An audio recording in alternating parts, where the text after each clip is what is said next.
Kronomik Squad, balik lagi nih di Kronomik Flash Info.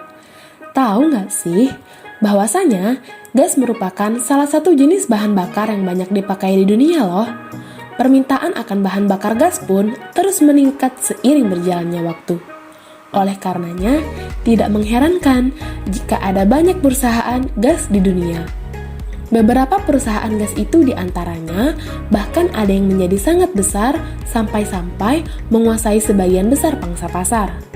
Perusahaan yang paling besar yaitu milik Rusia bernama Gazprom. Gazprom berawal dari masa Uni Soviet. Di era ini, banyak jaringan pipa dikembangkan di bawah suksesi Kementerian Gas Negara.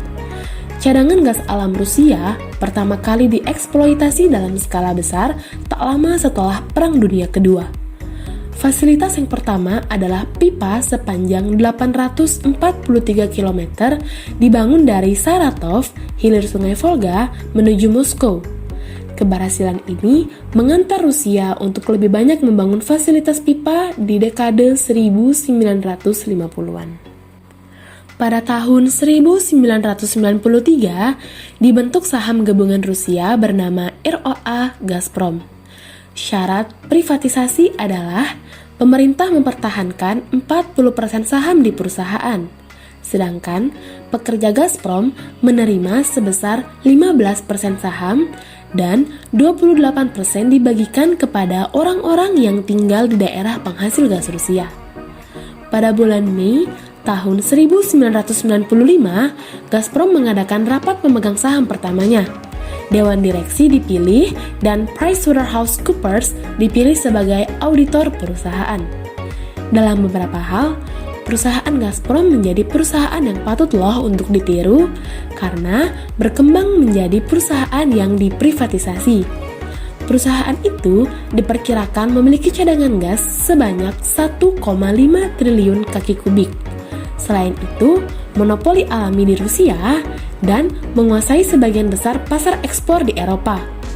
Meski demikian, pendapatan Gazprom pada tahun 1994 hanya 13 miliar dolar Amerika Serikat dibandingkan dengan 100 miliar dolar Amerika Serikat untuk Exxon yang lebih kecil.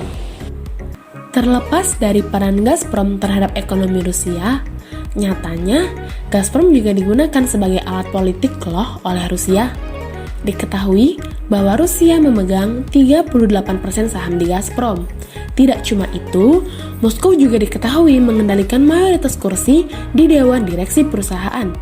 Fakta ini menampilkan bahwa adanya keterlibatan politik yang sangat tinggi di perusahaan Gazprom. Gazprom diduga menerima perlakuan khusus dari Kremlin. Sebagai gantinya, negara menggunakan pengaruh dan asetnya yang cukup besar untuk kepentingan pemerintah. Selain itu, raksasa migas Rusia ini tidak hanya memiliki kepentingan yang sangat besar loh bagi perekonomian negara, tetapi juga ketergantungan asing pada gas Rusia, terutama di negara-negara bekas Uni Soviet yang memungkinkan Gazprom digunakan secara eksternal sebagai alat diplomatik. Hal itulah yang menyebabkan Gazprom menjadi perusahaan yang paling berharga di Rusia.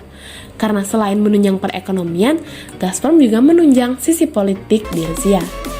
Sekian dari video kali ini, semoga bermanfaat. Jangan lupa untuk like, comment, share, and subscribe. See you on the next video. Bye-bye.